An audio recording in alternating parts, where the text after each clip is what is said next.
Hey!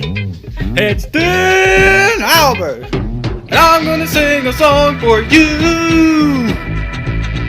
And Sam's gonna show you a thing or two. You'll have some fun now, just watching this critique. He might get upset if it turns a little cheek. Hey!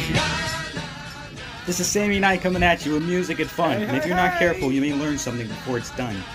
So let's get ready, okay? Hey!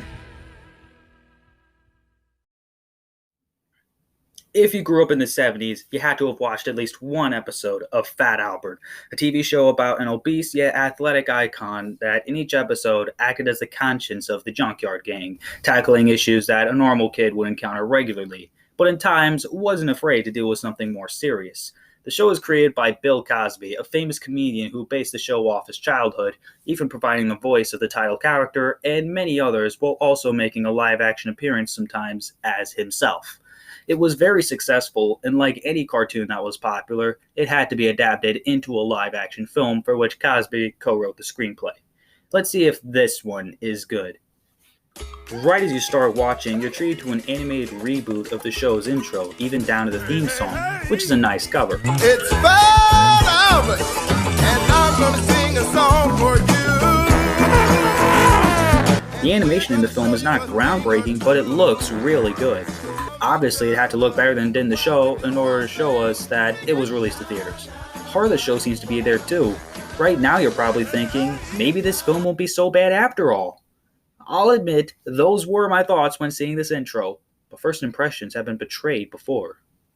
After the intro, we soon cut to a live action scene where we meet the main character, Doris, played by Kyla Pratt. She is suffering depression after the death of her grandfather and will not engage in social interaction.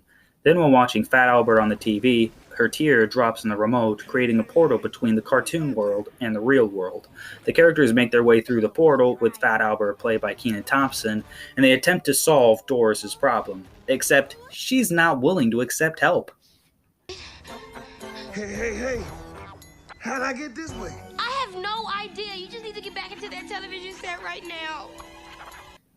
You know, the concept is actually a decent concept. Bunch of cartoon characters leaving their cartoon world to help solve the problem of a suffering teen has potential. The fact that it's based on Fat Albert of all possibilities sounds like it would just be for the cash. It turned out not to be successful, as it only made $48 million on a $35 million budget. When Albert and the Junkyard Gang make it out of the TV, I was at first confused by the proportions. Albert seems to be about the same height as the others, though the only difference is obviously weight.